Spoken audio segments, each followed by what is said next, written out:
Hello मेरे दोस्तों, स्वागत है आप सभी का आपके अपने YouTube channel SS study material. और आज हम लोग समझेंगे प्रवाल भित्ति क्या है, जो आपका ज्योग्राफी का क्वेश्चन है। ठीक है, तो दोस्तों अगर आप लोग चैनल पर नए हैं तो चैनल को सब्सक्राइब कर लीजिए और वीडियो अच्छा लगे तो वीडियो को लाइक कीजिएगा और अपने दोस्तों तक इस वीडियो को ज़्यादा से ज़्यादा शेयर कीजिए। ठीक है, जहाँ तक हो सकता है आप अपने दोस्तों तक ही वीडियो को शेयर कीजिए ताकि वे लोग भी अच्छे से तैयारी कर सके, वे भी अच्छे से अपना जो भी एग्ज़ाम का तैयारी कर रहे हैं उनका भी तैयारी अच्छे से हो सके। ठीक है, तो ये आपका ज्योग्राफी मेजर 2 का क्वेश्चन है BBMKU का। ऐसे अगर BBMKU यूनिवर्सिटी के बारे में बोल रहे तो ऐसा नहीं है कि सिर्फ वही यूनिवर्सिटी के लिए। आपका सिलेबस में जब भी प्रवाल भित्ति के बारे में पूछा जाएगा, ज्योग्राफी का अगर ऐसा सिलेबस रहा तो उस सेमेस्टर के लिए भी, उस यूनिवर्सिटी के लिए भी ये काम में आने वाला है। ठीक है, तो हम लोग क्वेश्चन को समझते हैं कि प्रवाल भित्ति क्या है, इनके विकास के लिए अनुकूल भौगोलिक अवस्थाएं बताइए, उनके प्रकार की स्पष्ट कीजिए। ठीक है, उनके प्रकार भी स्पष्ट कीजिए। सबसे पहले हम लोग को बताना है कि प्रवाल भित्ति क्या होता है, फिर इनके विकास के लिए जो अनुकूल भौगोलिक अवस्था होता है उसके बारे में बात करेंगे। उसके बाद जो प्रवाल का प्रकार है उसको समझेंगे। ठीक है, तो अगर आप लोग चैनल पर नए हैं तो चैनल को सब्सक्राइब जरूर कर लीजिए। ठीक है, ताकि आप सभी सेमेस्टर की तैयारी इसी चैनल पर कर सके। ज्योग्राफी मेजर का आपका सारा क्वेश्चन का आंसर बना दिया गया है, सब कुछ डाल दिए हैं चैनल पर, आप चैनल को विजिट कीजिए, सब कुछ आपको मिल जाएगा। ठीक है, समझते हैं क्या लिखा है। सबसे पहले लिखा है कि प्रवाल भित्तियाँ। ये प्रवाल भित्ति होता क्या है? प्रवाल जो है आपका, इसी को पॉलिप्स, मिर्जान या फिर कोरल बोलते हैं। ठीक है, तो जो पॉलिप्स जो जीव होता है वो जब मरता है तो उसका जो कंकाल है वो बच जाता है। ठीक है, और यही जो प्रक्रिया वो लगातार चलते रहता है। पॉलिप्स मरते हैं, कंकाल बचता है और कंकाल के ऊपर और कंकाल आते रहता है और बाद में वो द्वीप जैसा बन जाता है। ठीक है, तो उसी को प्रवाल भित्ति कहा जाता है। यहाँ पर समझते हैं कि लिखा क्या है। लिखा है कि उष्णकटिबंधीय समुद्रों के कुछ विशेष क्षेत्रों में ही निर्माण संबंधी आवश्यक दशाओं के पाए जाने के कारण प्रवाल भित्तियाँ पाई जाती है। ये आवश्यक दशाएं निम्नलिखित है। यहाँ पर बताया जा रहा है कि जो उष्णकटिबंधीय समुद्रों के कुछ विशेष क्षेत्रों में ही क्या है कि निर्माण संबंधी जो आवश्यक दशा है वो पाया जाता है, जिसके कारण वहाँ पर प्रवाल भित्ति पाया जाता है। ठीक है, वो आवश्यक दशाएं क्या है उसको समझेंगे। लिखा है कि प्रवाल के विकास के लिए अनुकूल दशाएं निम्न है।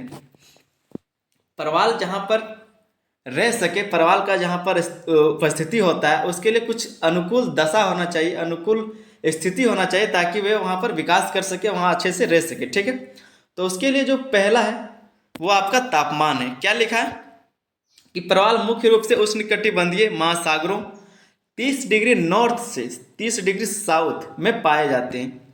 प्रवाल जो है आपका मुख्य रूप से उष्णकटिबंधीय महासागर 30 डिग्री उत्तर चले जाइए और 30 डिग्री साउथ। ठीक है, तो उस वो जो क्षेत्र है वहाँ पर क्या है ये पाए जाते हैं। लिखा है कि क्योंकि इनके जीवित रहने के लिए 20 डिग्री सेल्सियस से 21 डिग्री सेल्सियस तक तापमान उपयुक्त होता है। प्रवाल का जो है वो जीवन कितने डिग्री सेल्सियस में रहेगा, तो वो आपका 20 डिग्री से 21 डिग्री सेल्सियस तक तापमान उसके लिए उपयुक्त है। ठीक है, आगे लिखा है कि 18 डिग्री सेल्सियस से कम तापमान पर प्रवाल जीवित नहीं रह सकते। 18 डिग्री सेल्सियस से कम अगर तापमान हो गया तो प्रवाल जो है वो जीवित नहीं रहेगा, वो खत्म हो जाएगा। ठीक है, आगे समझते हैं। इसी में आगे दूसरा नंबर पर है गहराई। ये सब हम लोग बात कर रहे हैं जो प्रवाल भित्तियाँ होती है, जो प्रवाल होता है उसके लिए जो अनुकूल दशा है, जहाँ पर प्रवाल पाया जाता है उसके जो जो अनुकूल दशा है उसके बारे में हम लोग बात कर रहे हैं। पहला में हमने तापमान की बात किया, उसके बाद अब गहराई का। ठीक है, लिखा है कि प्रवाल कम गहराई पर पाए जाते हैं। जो प्रवाल है वो कम गहराई में पाया जाता है क्योंकि अधिक गहराई पर सूर्य के प्रकाश व ऑक्सीजन की कमी होती है। बताया जा रहा है कि प्रवाल जो है वो कम गहराई में पाया जाता है क्योंकि ज़्यादा गहराई में जो सूर्य का प्रकाश नहीं पहुंच पाता और ऑक्सीजन का भी कमी होता है।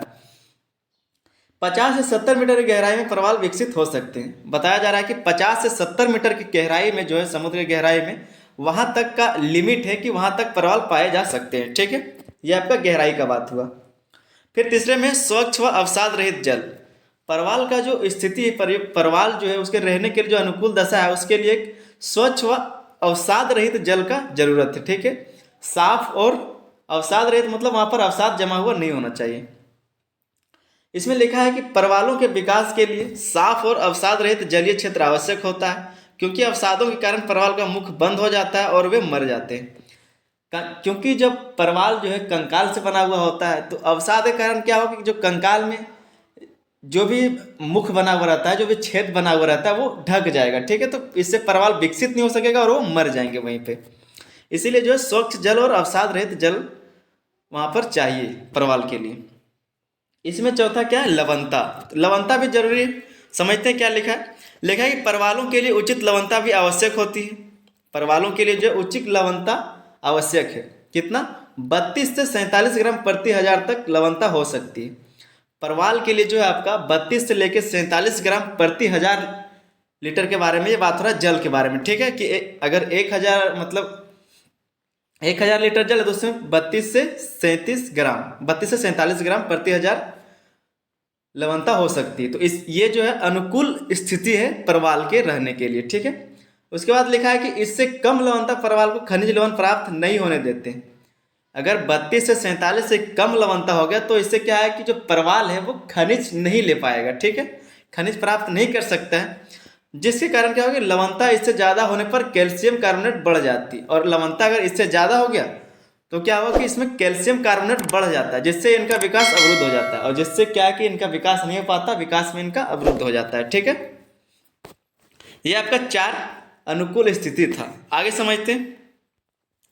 आगे लिखा है कि परवाल भित्ति के प्रकार। अब जो परवाल भित्ति के कितने प्रकार होते हैं उसको समझेंगे। लिखा है कि परवाल भित्ति मुख्यतः निम्नलिखित प्रकार की होती है। परवाल भित्ति कई प्रकार की होती है, कुछ मुख्य जो प्रकार है वो लिखा हुआ है उसको समझेंगे। सबसे पहला लिखा है तटीय परवाल भित्ति, ठीक है। ये जो आपका क्वेश्चन है वो बहुत इंपॉर्टेंट है, ठीक है। इस तरह का क्वेश्चन कई बार एग्जाम में पूछा गया, तो आपको पूरा वीडियो देखना है और समझना है। लिखा है तटीय परवाल भित्ति।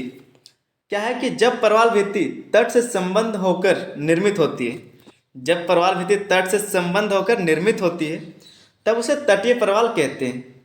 तब उसे क्या बोलते हैं, तटीय परवाल, ठीक है। यह परवाल भित्तियों का सर्वाधिक सामान्य रूप है।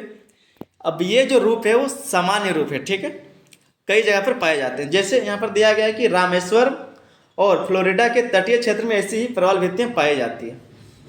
बोला जा रहा है कि यह परवाल भित्तियों का सर्वाधिक सामान्य रूप है, और यही जो रूप है, यही जो तटीय परवाल भित्ति है वो आपका रामेश्वरम और फ्लोरिडा के तटीय क्षेत्रों में ऐसा ही परवाल भित्ति पाया जाता है, ठीक है।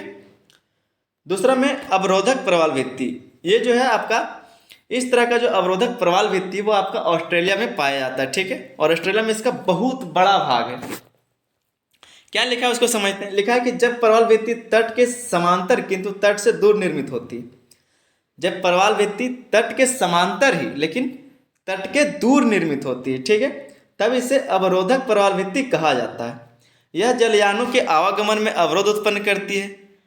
तट के इन भित्तियों के मध्य गहरी और चौड़ी लेगुन पाई जाती है। बोला जा रहा है कि जो तट है इन भित्तियों के मध्य गहरी और चौड़ी लेगुन पाई जाती है, ठीक है। लेगुन मतलब क्या, जहाँ पर पानी भरा हुआ होता है, झील टाइप का, ठीक है। तो उसके बाद लिखा है कि परवाल भित्तियों में ये सर्वाधिक विस्तृत होती है। विश्व की सबसे बड़ी परवाल भित्ति ऑस्ट्रेलिया में ग्रेट बैरियर रीफ है, जो 2300 किलोमीटर लंबी है। वही बताया जा रहा है कि ऑस्ट्रेलिया में जो है ग्रेट बैरियर रीफ विश्व की सबसे बड़ी परवाल भित्ति है, ठीक है। कहाँ है, ऑस्ट्रेलिया में, और जो 2300 किलोमीटर लंबा है, ठीक है। आगे समझते हैं। तीसरा पॉइंट दिया हुआ है एटोल। एटोल में क्या है, क्या होता है इसका मतलब। लिखा है कि जब लेगुन में महासागरीय तरंगों द्वारा अवसाद निक्षेपित किए जाते हैं। अब जो लेगुन है वहाँ पर महासागरीय तरंग द्वारा क्या है कि जो भी अवसाद है वह वहाँ पर डाला जाएगा, निक्षेपित किया जाएगा। तो कालांतर में लेगुन भरकर एटोल द्वीपों को जन्म देती है। तो कुछ समय के बाद, कालांतर मतलब आगे समय के बाद क्या होगा कि वहाँ पर जो लेगुन है वो भरकर एटोल द्वीप को जन्म देगा, ठीक है, एक द्वीप जैसा बनेगा। आगे क्या, भारत में लक्षद्वीप एटोल द्वीप का ही उदाहरण है। लक्षद्वीप को आप देख सकते हैं, उसी को एटोल द्वीप कहा जाता है। मतलब एटोल द्वीप का ही उदाहरण आपका हमारा जो है लक्षद्वीप है, ठीक है। इसी में आपका चौथा है पैच रीफ। ये छोटे आकार की और पृथक परवाल भित्ति होती है तथा ये भित्ति निर्माण की प्रारंभिक प्रक्रिया से भी संबंध हो सकती है। ये जो पैच रीफ है ये छोटे आकार की होती है और पृथक परवाल भित्ति होती है, ये अलग परवाल भित्ति है, ठीक है। इसके बाद बोला जा रहा है कि तथा ये भित्ति निर्माण की प्रारंभिक प्रक्रिया से भी संबंध हो सकती है। निर्माण की जो प्रारंभिक प्रक्रिया है उससे भी संबंधित हो सकता है, ठीक है। तो ये आपका दोस्तों परवाल भित्ति था। परवाल भित्ति क्या है, इस तरह का जो ये छोटा क्वेश्चन ही आएगा आपका 5 नंबर में पूछा जाता है अधिकतर, ठीक है। तो इसलिए छोटा तरह से लिखें 5 नंबर के लिए। अगर 15 नंबर में पूछा जाता है तो इसी को आपको बड़ा करके लिखना है। ये क्वेश्चन इंपॉर्टेंट था तो करा दिया गया है। अपने दोस्तों तक भी इस वीडियो को शेयर कीजिए ताकि वे लोग भी तैयारी करें। और वीडियो अच्छा लगा तो वीडियो को लाइक कीजिए और चैनल को सब्सक्राइब करना ना भूलें, चैनल को जरूर सब्सक्राइब कर ले। और अगला वीडियो क्या है, आपका मेजर पेपर क्या है, आपका माइनर पेपर क्या है, आपका AIC 2 सेक 2, आपका जो भी क्वेश्चन, जो भी सब्जेक्ट है, जो भी डाउट है उसको कमेंट में बताइए, सब कुछ आपका क्लियर कराया जाएगा। ठीक है, मिलते हैं अगले वीडियो में, तब तक के लिए धन्यवाद, जय हिंद।